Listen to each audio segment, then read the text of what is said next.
Bird flu আতঙ্ক কাটিয়ে ঘুরে দাঁড়াতে চাইছে ভারতের পোল্ট্রি শিল্প। পোল্ট্রি ইন্ডাস্ট্রিতে মুরগির বার্ড ফ্লু মহামারী নতুন কিছু নয়। বিগত কয়েক মাস যাবৎ ভারতের বিভিন্ন প্রান্তের পোল্ট্রি মুরগির বার্ড ফ্লু মহামারীর প্রভাব পড়েছে মুরগির বাজারে। সাধারণ ক্রেতা থেকে পাইকারি ও খুচরো মুরগি বিক্রেতাদের মধ্যে বার্ড ফ্লু ভাইরাসের আতঙ্ক এখনো কাটেনি। নমস্কার, আপনারা দেখছেন ইন্ডিয়া পোল্ট্রি নিউজ। আজ আমরা পোল্ট্রি দুনিয়ার খোঁজ খবর নিতে এসেছি বাঁকুড়ার পুতুলপুর থানার খিরি গ্রামে। এই প্রতিবেদনে আমাদের সঙ্গে রয়েছেন দীর্ঘ 16 বছরেরও বেশি সময় ধরে পোল্ট্রি চাষ করা কৃষক সুজয় মাঝি। কেন পোল্ট্রি মুরগির শরীরে বার্ড ফ্লু হয়, বার্ড ফ্লু আক্রান্ত মুরগি চিনবেন কিভাবে, বর্তমান সময়ে বার্ড ফ্লু এর প্রকোপ ভারতে কোন পর্যায়ে রয়েছে, পাশাপাশি আজকের মুরগির বাজারের সার্বিক পরিস্থিতি সম্পর্কে কি বলছেন সুজয় বাবু, চলুন শুনে নেই। এই এক্সক্লুসিভ খবরটি শেয়ার করে প্রত্যেকটি ফার্মার্স, ট্রেডার্স ও সর্বোপরি পোল্ট্রি শিল্পের সাথে জড়িত থাকা প্রত্যেকটি মানুষের কাছে পৌঁছে দিন। প্রতিদিন পোল্ট্রি দুনিয়ার খবরাখবর জানতে ইন্ডিয়া পোল্ট্রি নিউজের ইউটিউব চ্যানেলটি সাবস্ক্রাইব করুন ও ফেসবুক পেজটি ফলো করে নিন। নমস্কার দাদা। হ্যাঁ নমস্কার। কি নাম আপনার? আমার নাম সুজয় মাঝি। আচ্ছা, আমরা যে ফার্মটিতে রয়েছে, আপনার ফার্মটি বাঁকুড়া জেলার কোথায় অবস্থিত? বাঁকুড়া জেলার কতুলপুর থানায় খিরি গ্রামে অবস্থিত। এখন ফার্মে বাচ্চা দেখতে পাচ্ছি না কেন? ফার্ম তো পুরো খালি। এই রিসেন্টলি মুরগি উঠে গেছে, পাখি উঠে গেছে। আবার কবে বাচ্চা আসবে? আবার আসবে এই সামনের সপ্তাহে। আচ্ছা, যে কিছুদিন আগে পর্যন্ত যে বার্ড ফ্লু এর যে আতঙ্কটা পশ্চিমবঙ্গের মধ্যে বা বিভিন্ন রাজ্যের মধ্যে যে দেখা যাচ্ছিল, সেটা এখন বর্তমানে কি পরিস্থিতি রয়েছে? বর্তমানে পরিস্থিতি ধরুন না, বার্ড ফ্লু আমাদের রাজ্যে খুব কমই হয়, বাইরের রাজ্য থেকে বেশিটাই বার্ড ফ্লু আসে। তো উড়িষ্যা থেকে বেশি আসে, ঝাড়খণ্ড থেকে যে মালগুলো মুরগিগুলো আসে রেডি পাখি, তার থেকেই রোগ মুরগি এসে আমাদের বেঙ্গলে বেশিটাই ছড়িয়ে হয়। মানে এখন কি তাহলে কোন সাইডে, বাংলার মধ্যে কোন সাইডের মধ্যে মুরগির যে বাচ্চা তাদের মধ্যে এই বার্ড ফ্লু এর রোগটা বেশি দেখা যাচ্ছে বলে মনে হয়? বেশিটাই দেখা যাচ্ছে মেদিনীপুর আছে, পশ্চিম বর্ধমানটা আছে রোগ। আর সেই মুরগি আমাদের দিকে এলি আমাদেরও ফার্মে একই অবস্থা। তো আমরা ধরুন যে এলাকাটাতে রয়েছে, যে খিরি গ্রাম বা এই যে কতুলপুর ব্লক, এর মধ্যে কি বার্ড ফ্লু এর কোনো সিমটম দেখতে পাওয়া গেছে? না না, সেরকম এখন পর্যন্ত দেখা যায়নি। তবে যেগুলো বোঝা যাচ্ছে তারা ট্রিটমেন্ট সঠিক করে করেছে বলে পাখিগুলো এখন পর্যন্ত বেঁচে আছে, যারা পারেনি তাদের মারা যাচ্ছে। তো মোটামুটি এর এফেক্ট কি এই মুরগির বাজারে কি পড়েছে? হ্যাঁ অবশ্যই পড়েছে। তাই কি লক্ষণ দেখতে পাচ্ছেন? লক্ষণ বলতে একটা ফার্মে, যেমন আমাদের এই পাশের ফার্ম বনমুকা বলে শ্রীকান্ত মাল, তার 3500 মুরগি 4 দিন লাগলো মোট।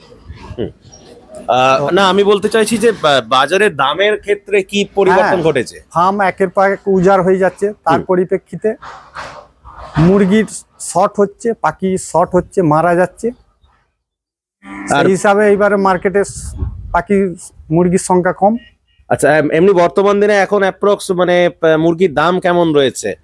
মানে ধরুন কেউ যদি খোলা বাজারে কিনতে যাচ্ছে, ধরুন আমরা যখন খাদ্যরসিক বাঙালি, যখন আমরা মুরগি যখন কিনতে যাচ্ছি, কিরকম দামে পাওয়া যাচ্ছে? বিভিন্ন এলাকা বিশেষে অ্যাপ্রক্স কিরকম দাম হচ্ছে? ধরুন না, এখন যারা কাউন্টারে বিক্রি করছে পাইকারি করছে 140 টাকা, মানে এটা পাইকারি দাম বলছে।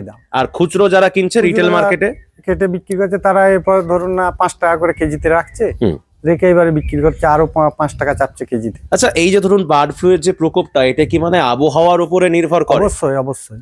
মানে শীতের পর যে গ্রীষ্মটা আসছে, ঠান্ডা গরমে না পাখিটা সহ্য করতে পারছে না, কখনো ঠান্ডা কখনো গরম। সেই হিসাবে পাইকারি বাজার হোক বা খুচরো বাজার হোক, আমি ধরুন আপনার কথা পরিপ্রেক্ষিতে বলছি, দাম বেশি আছে, মুরগির দাম বেশি আছে, তাই তো? বিগত ধরুন যে সিজনাল যে বিজনেসটা ছিল, আমরা দেখতে পাই বিয়ে বাড়ি টিয়ে বাড়ির সময় মুরগির দামটা একটু বাজারে তুলনামূলক বেশি থাকে। এখন হয়তো মোটামুটি একটা বেশি রয়েছে। মুরগির দামটা আগামী কিছুদিনের মধ্যে কমে যাওয়ার কোনো সম্ভাবনা রয়েছে নাকি? না না না, এখন ধরুন না আপ টু 2 মাস এখন থেকে মুরগির দাম একই রয়ে যাবে। হয়তো 2-5 টাকা ইধার উধার হতে পারে, কিন্তু একই রয়ে যায়। তো এই বার্ড ফ্লু এর যে আতঙ্ক মানুষের মধ্যে ছড়াচ্ছে, এর ফলে তো একটা দামের ক্ষেত্রে তো একটা ফ্যাক্ট কাজ করছে যে আমরা বেশি দাম দিয়ে বার্ড ফ্লু কিনছি না, তো মানুষের মনে এই আতঙ্কটা সৃষ্টি হচ্ছে না তো? না না, সেটা হয় না, কারণ বার্ড ফ্লু মুরগি তো বেশি দিন বাঁচে না যে তাকে রেখে দেওয়া যাবে। হুম।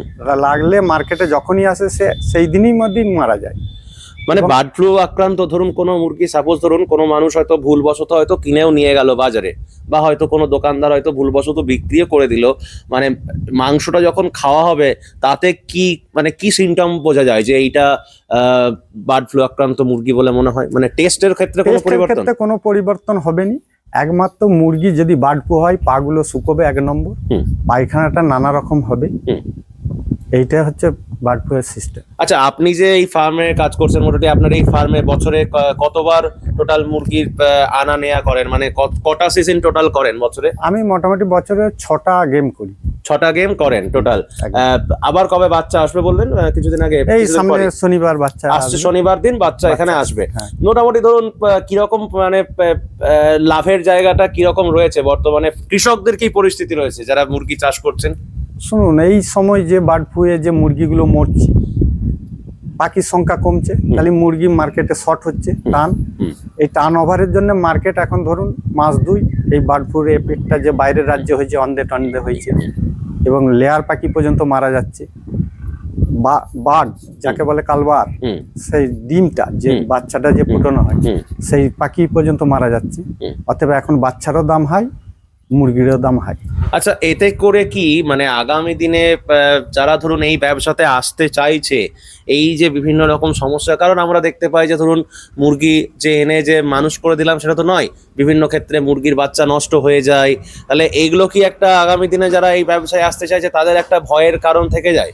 অবশ্যই, তারা নতুন তো, আর এখন তো বেকার সংখ্যা বেড়ে গেছে প্রচুর, এখন কোনো কিছু কাজ নাই, কোনো জব নাই, তাতে বেকার ছেলেরা এখন কিছু হলেই পোলট্রি কিংবা যে কোনো একটা দোকান, এখন তো আমাদের রাজ্যে তো বেকার সংখ্যা বেড়ে গেছে।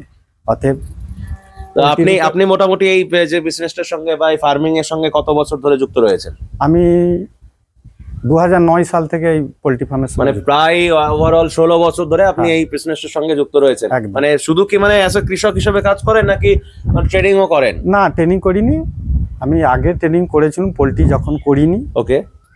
তারপরে যখন আমি একটু শিখেছি তারপর এই ফার্মটা করেছি। এবং আমার সরকারের সাহায্য পাওয়া যায় না এতে? না, সরকারের সাহায্য পাইনি। তাহলে এখন রাজ্যের মানুষ একটু আতঙ্কের মধ্যে রয়েছেন যে বার্ড ফ্লু এর প্রকোপ, তার সঙ্গে নিজেদের এই যে গরম, অতিরিক্ত গরম, একটা শরীরের স্বাস্থ্য ঠিক রাখার ব্যাপার। তো আপনি একজন কৃষক হয়ে, একজন পোলট্রি চাষি হয়ে সাধারণ মানুষের উদ্দেশ্যে কি বার্তা দেবেন? বার্তা এটাই দেবো যে এখন তো বার্ড ফ্লু এর সময়, এখন বাচ্চাটা না নিলেই ঠিক হবে। আবহাওয়াটা আগে ঠিক হোক, এই কালবৈশাখী, কখনো ঠান্ডা কখনো গরম, অতএব আবহাওয়াটা ঠিক হোক, অ্যাডজাস্ট হোক, তারপর বাচ্চাটা নেবে। আর সাধারণ মানুষ যাতে আতঙ্কিত না হয় তার জন্য? সাধারণ মানুষের আতঙ্কের কিছু নাই, মুরগি মাংস খান নিশ্চিন্তি, এতে কোনো মানুষের ইফেক্ট পড়বে না।